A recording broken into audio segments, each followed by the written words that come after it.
Okay sir, ഇവിടെ പുറത്തോട്ട് വരാൻ പറയാം. എക്സ്ക്യൂസ് മീ സാർ, ഓക്കെ വരൂ. ഇവിടെ നിന്ന് വേണോ അതോ ഉള്ളിൽ നിന്ന് വേണോ? ഇരിക്കാം, ചേർട്ടോ.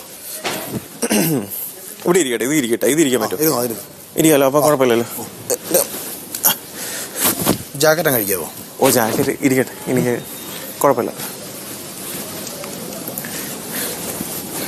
തന്ത്രപരമായി എന്നെ കൊണ്ട് മസാജ് ചെയ്യാം. ചെയ്യ് കുഴപ്പമില്ല.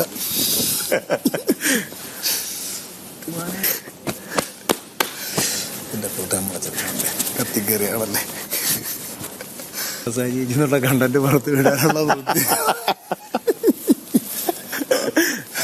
അതിനിട്ടൊരു പണി ഞാൻ ഇങ്ങനെ കളിയ മനസ്സിൽ ചിന്തിച്ച നമ്മള് ആരത്തെ ചിന്തിക്കുന്നുണ്ടോ ഇത് ഹോട്ടലാക്കി മാറ്റിയത്.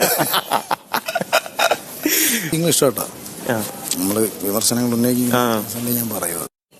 എല്ലാരെയും എല്ലാ കാലവും പറ്റിക്കാനായിട്ട് നടക്കരുത്. Mind it. സോറി സാർ, നമ്മളെ റോബിൻ സാറിന് മൈൻഡ് ഇറ്റ് എന്ന് ഞാൻ പറഞ്ഞത് മനസ്സിലായി. ഞാൻ മുതലാളി ആയതുകൊണ്ടാണ്. പ്ലസ് കൂടെ മനസ്സിലായി. വലിയ മുതലാളിയല്ല, ചെറിയ മുതലാളി. എക്സ്ക്യൂസ് മീ, നമ്മൾ റോബിൻ സാറിന് ഓംലേറ്റ് ഉണ്ടാക്കുന്നുണ്ട്. സാറിന് ഓംലേറ്റ് വേണം? അയ്യോ, എനിക്ക് ഓംലെറ്റ് വേണ്ടേ. വേണ്ട, ഓക്കെ ഫൈൻ. കടുപ്പ് ഓക്കെ ആണോ? വേണ്ട വേണ്ട വേണ്ട. ഇന്ന് കടുപ്പ് ഓക്കെ ആണെങ്കിൽ തീർന്നില്ല. കഴിച്ചില്ലേ? ഇപ്പൊ കിട്ടാൻ വേണ്ടിട്ട് നമ്മളെല്ലാം ചെയ്തു തരും. മതി മതി സാറേ,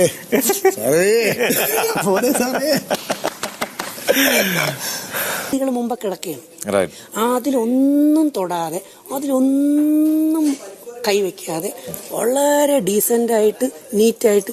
ഡീസൻസി വേണ്ടെന്ന് പറയില്ല കേട്ടോ, പക്ഷേ കുറെ കൂടെ ഒക്കെ കടുപ്പം കൂട്ടണം. അത് ഞാൻ സൂചിപ്പിക്കാൻ പറഞ്ഞതല്ല സാർ. സെറീന ജോൺസൺ, ഞാൻ സത്യം പറയട്ടെ,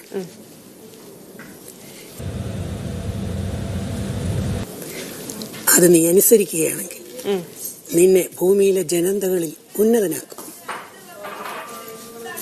ഉന്നതനാക്കേണ്ട അവസ്ഥ അദ്ദേഹത്തിന് കഴിയുമെന്ന് ഞാൻ പറഞ്ഞാൽ, മിസ് കേരള അല്ല, miss India, miss world, miss universe എന്ന് പറയുന്ന ഒരുപാട് സംഗതികൾ നമ്മുടെ മുമ്പിൽ ഇരിക്കുമ്പോൾ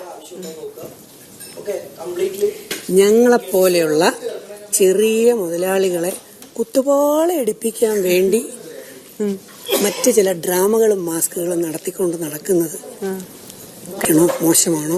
മോശമല്ല ആണോ? അല്ലെങ്കിൽ ചിന്തിക്കും. എനിക്ക് മോശമായിട്ട് തോന്നുന്നു സാർ. അതാ, അത് ഉറപ്പായിട്ടും ഞാൻ അതുകൊണ്ടാണ് അവിടെ സംസാരിച്ചത്. അതല്ല,